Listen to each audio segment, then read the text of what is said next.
میرے نبی پاک نے فرمایا 3 کام کرو تمہیں فائدہ ہوگا. حضرت عبد الرحمن ابن عوف فرماتے ہیں میں نے اس کا تجربہ کیا اس حدیث کا, اور آپ فرمایا کرتے تھے مجھے اللہ کی عزت کی قسم جو میرے نبی نے کہا حق اور سچی کا ہے, حق اور سچ کا. حضور سید عالم صلی اللہ علیہ وسلم نے فرمایا صدقہ دینے سے مال کم نہیں ہوتا. صدقہ دینے سے مال جی کیا کرنے سے, یہ وعدہ ہے نبی پاک. صدقہ دینے سے پیسے, اچھا بتائے نا جی مجھے 1000 میں سے 500 دے دیا تو باقی کتنے رہ گئے؟ تو حضور فرما رہے ہیں کم نہیں ہوتا. 1000 دے دیا تو باقی کتنا بچا؟ نہیں بھائی, میرے محبوب فرماتے ہیں تو اللہ کے راستے میں ایک دے وہ تجھے 700 گنا کر کے واپس عطا فرمائے. نبی پاک نے فرمایا صدقہ دینے سے مال کم نہیں ہوتا, اور فرمایا معذرت کرنے سے عزت میں کمی نہیں آتی. معذرت کرنے سے عزت میں کمی, اللہ اکبر, معذرت کرنے سے عزت میں کمی. اور حد کر دی میرے حبیب نے, فرمایا تو رب کی رضا کے لیے عاجزی کر, تیرے نبی کا وعدہ ہے اللہ تجھے عزت عطا فرما دے گا. تو جھک جا اللہ کی رضا, عاجزی اختیار, سادگی اختیار, سادگی عاجزی کر, تجھے اللہ. ایک 2 باتیں اس میں ارشاد, ایک معذرت کر غلطی ہو جائے, دوسرا پہلے عاجزی کی بات سنیں. پہلے عمر بن عبدالعزیز بادشاہ تھے, سوئے ہوئے تھے, غلام بھی پاس آرام کر رہا تھا, مہمان بھی آئے تھے. غلام کی ڈیوٹی تھی ہر وقت حضرت کے پاس رہنا. سوئے ہوئے, دیر ہو گئی, غلام بیچارہ تھوڑا تھوڑا اونگ آتے آتے سو گیا. حضرت چراغ روشن کا کچھ لکھ رہے تھے, مہمان بیٹھا تھا, خادم سو گیا. اب چراغ نہ آہستہ آہستہ گل ہو گیا, بجھ گیا. حضرت اٹھے, بوڑھے آدمی تھے, چراغ صحیح کرنے. مہمان کہنے لگے حضور میں نہ کر دوں, میں نہ کر دوں, میں نہ کر دوں. کہنے لگے نہیں تم مہمان ہو, مہمان سے خدمت نہیں لی جاتی. اس نے کہا غلام کو جگائیے. فرمانے لگے ابھی تو بیچارہ سویا ہے اور نیند سے بیدار کر دوں. خود گئے, اس میں تیل دوبارہ ڈالا, بتی ٹھیک کی, جلائی, واپس آ گئے. وہ مہمان اب بادشاہ کا مہمان بھی تو کوئی بادشاہ ہی ہوگا نا. کہنے لگا حضور آپ اپنے کام خود کرتے ہیں, کیا لفظ ہے, کیا حسن ہے, اور 2 جملوں میں کیا تاثیر ہے. آپ فرمانے لگے ہاں میں اپنے کام خود کرتا ہوں. جب میں گیا تھا تب بھی عمر بن عبدالعزیز ہی تھا, اور جب چراغ صحیح کر کے واپس آیا ہوں تو پھر بھی عمر بن عبدالعزیز ہی ہوں. میرے اندر کوئی تبدیلی آئی, میں وہی ہوں جو گیا تھا. حضرت سیدنا فاروق اعظم رضی اللہ تعالیٰ عنہ فرماتے میں بیٹھا تھا, اور ابھی 3 دن ہوئے تھے نبی پاک صلی اللہ علیہ وسلم کے وصال ظاہری کو. میں بیٹھا ہوا تھا, 2-3 بچیاں آ گئی, اور حضرت ابوبکر صدیق رضی اللہ تعالیٰ عنہ کے سامنے آ کے بیٹھ کے رونے لگی. جناب صدیق اکبر رضی اللہ تعالیٰ کا بچیوں روتی کیوں ہو؟ تو کہنے لگے آپ خلیفہ بن گئے.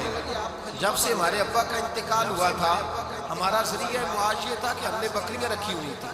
آپ روز آتے تھے, بکریوں کا دودھ دھوتے تھے, ہم پی بھی لیتی تھی, بیچ کے گزارا بھی کر لیتے. اب آپ تو خلیفہ بن گئے, کون آیا کرے گا؟ حضرت ابوبکر صدیق فرمانے لگے تمہیں پتہ ہے جو خلیفہ ہوتا ہے وہ تو خادم ہوتا ہے, کون میں آیا کروں گا. حضرت ابوبکر صدیق روزانہ اٹھتے عصر کے بعد اور جاتے, خلیفہ ہونے کے باوجود ان بچیوں کی بکریوں کو پکڑتے, دودھ دھوتے, ان کے گھر میں دے کے آتے. حضرت فاروق اعظم جب بھی دیکھتے تو کہتے ابوبکر تو پیچھے آنے والوں کے لیے رستہ بڑا مشکل کر رہا ہے, بڑا مشکل کر رہا ہے. جگر راہ وفا میں نقش ایسے چھوڑ آیا ہوں, میں جس منزل سے گزرا ہوں وہ اب تک یاد کرتی ہے.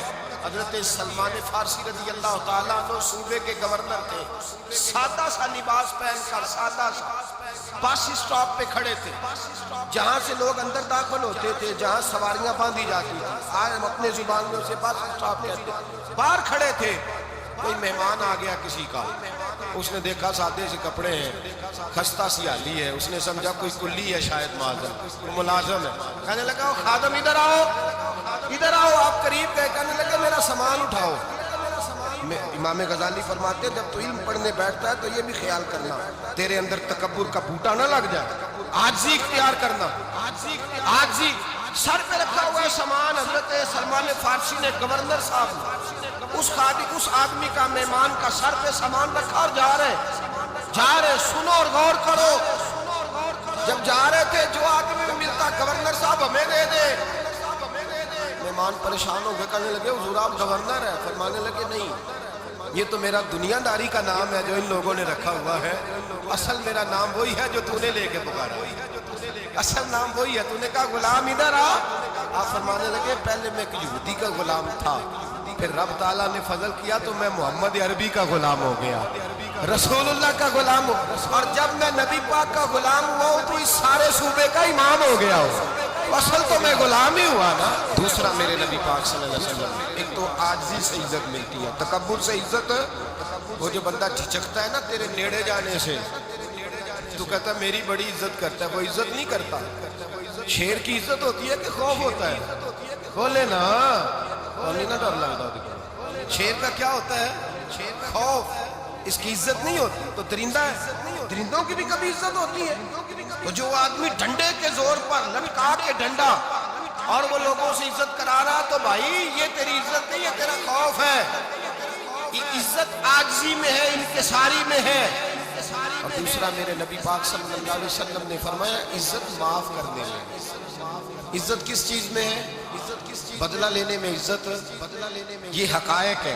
عزت بدلہ لینے، جس نے ایک تھپڑ کے جواب میں 2 مارے وہ باعزت نہیں، بلکہ مسند امام احمد بن حنبل پڑھی، حضرت موسیٰ علیہ السلام کوہ طور پہ کھڑے، میرے رسول پاک علیہ السلام فرماتے ہیں جناب موسیٰ علیہ السلام نے اللہ کی بارگاہ میں عرض کیا، اے اللہ ساری دنیا کہتی ہے ہم عزت والے ہیں، ہم عزت والے، من اعز عبادک یا اللہ، اے اللہ تو بتا تیرے بندوں میں عزت والا کون ہے؟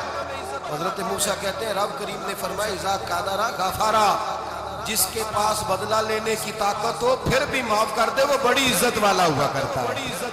جو اینٹ کے جواب میں پتھر مار سکتا ہو، جو گولی کے جواب کے اندر 15 گولیاں مار سکتا ہو، لیکن معاف کر دے وہ بڑی عزت والا ہے۔ عزت والا ہے جو معاف کرے۔ حضرت فخر جہاں دہلوی بہت بڑے درویش تھے، سلسلہ عالیہ چشتیہ کا بہت بڑا نام، اور اس صوفی کے آپ حالات پڑھیں تو رب کریم نے بڑا ہی نوازا ہوا۔